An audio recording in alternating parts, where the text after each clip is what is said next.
চিংড়ি নাকি মাছ, কোনটা দিয়ে রান্না হবে? গাইস রান্না করে কি হবে রান্না, আমার আম্মু কি রাঁধতেছে দেখেন। আজকে আমার সারা রাত ঘুমোয় না, অবস্থা ভয়াবহ খারাপ। চিংড়ি মাছগুলোকে বাছা হতিছে, কয়েকটা বাছা অলরেডি হয়ে গেছে। তো এখন এই যে আমি শাকগুলো আম্মু কাটছে আর আমি ধুয়ে রাখছি। এখন এই যে কিছু আলু দেখতে পাচ্ছেন না, এই আলুটাও শাকের মধ্যে দিয়ে হবে।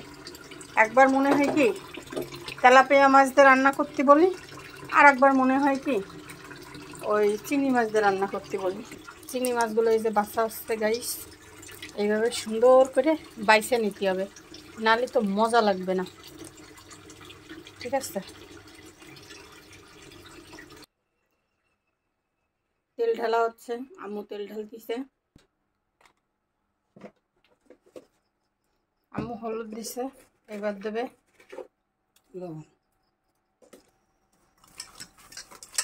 একেবারে মাছের গায়ে হলুদ লাগানোর মতো সুন্দর করে লাগাই দিতেছে। এই যে গায়ে এখন হচ্ছে সুন্দর করে হলুদ লাগাই দেওয়া হলো।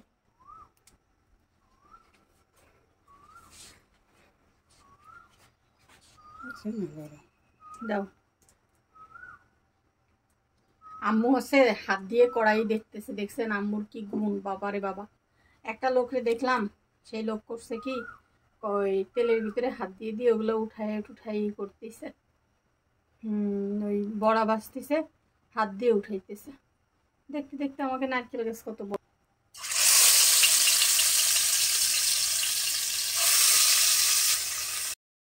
রান্না করার সময় মানে কাজ করতে গেলে ঘুম আসে, আমি যখন আবার ঘুমাইতে যাই এখন আবার আমার ঘুম আসছে না, কেমনটা লাগে।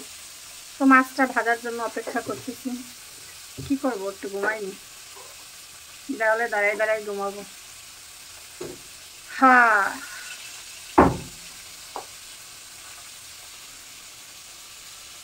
শাকটা না আমাদের গাছের শাক বুঝছেন, একদম টাটকা, একদম ফ্রেশ কিন্তু। হ্যাঁ এই দেখেন শেষ হয়ে গেছে, একেবারে বেশ কড়া কড়া করে ভাজা হয়েছে। কোকিলের ডাক শুনতে পান গাইস, অত্যন্ত মানে গরম পড়েছে, গরমে মনে হয় কোকিল একটু বেশি ডাকে। ওই লোকটা ওই জায়গায় বসেছে যেন করতেছে। তো যাই হোক, আমার আম্মু মাছ পোড়াইতে আবার আমরা একটু তেল দিলাম, দেওয়ার পরে একটু পেঁয়াজ কুচি দিলাম, পেঁয়াজ আর রসুন। হ্যাঁ ওইখান থেকে 2টা শুকনো মরিচ দিয়ে দাও। তো এর ভেতর 2টা মানে রান্নার মধ্যে 2টা শুকনো মরিচ দেবেন, সেই লেভেলের একটা আলাদা টেস্ট হবে। ঠিক আছে, আর আমরা অবশ্য সব তরকারি রান্না করি পেঁয়াজ ফুরাইয়ে।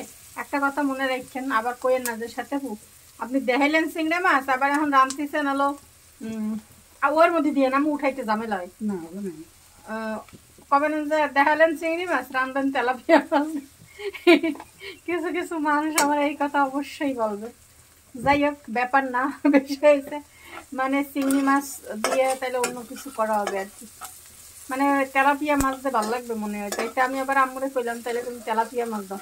চিংড়ি মাছ আমার কাছে ভুনা অথবা ভাজিতে দিলে ভালো লাগে, ভাজি করলে আবার চিংড়ি মাছ দিলে মজা লাগে।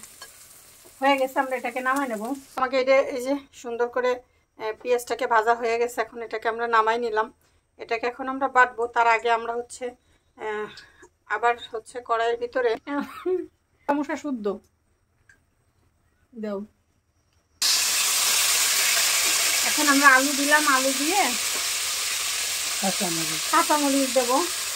আলু আর কাঁচামরিচটাকে জাস্ট একটু তেলে ফ্রাই করে নিতে হবে, এই জন্য আমরা এটা একটু দিলাম।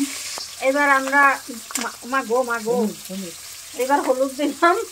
আরে সে তেল বেল থেকে মুড়ি চলে আসছে, এই যে লবণ আর হলুদ দিয়ে এটা একটু নাড়াচাড়া দিতে হবে। হ্যাঁ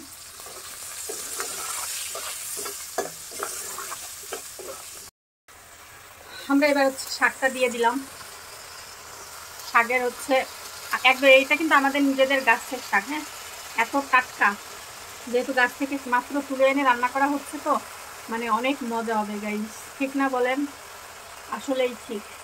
আজকে বাইরে প্রচুর রোদ্দুর। কি এখন আমাদের শাকের কতদূর কি অবস্থা, তো একটু নাড়াচাড়া দিই। ঠিক আছে, দেখেন কি সুন্দর একটা কালার আসছে, একদম মানে টাটকা, তো সেই জন্য পুরা মানে শাক কম ডাটা বেশি হয়ে গেছে বলেন। বাস আরেকটু ঢেকে দিই, তাহলে আরেকটু সিদ্ধ হয়ে যাবে।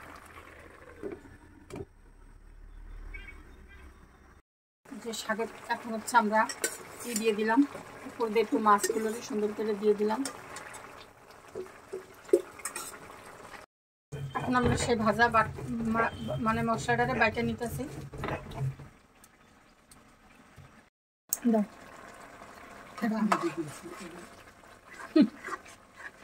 সেখানে যে আমার রান্না কিন্তু শেষ, আমরা এটাকে আরো কয়েক মিনিট একটু রান্না করব, তারপরে নামাই নেব। হয়ে গেল আমার আজকে পুঁই শাকের তরকারি রান্নাটা।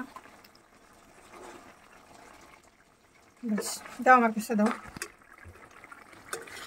তো এই যে রান্না কিন্তু শেষ, এখন এটাকে আমি নামিয়ে নেব।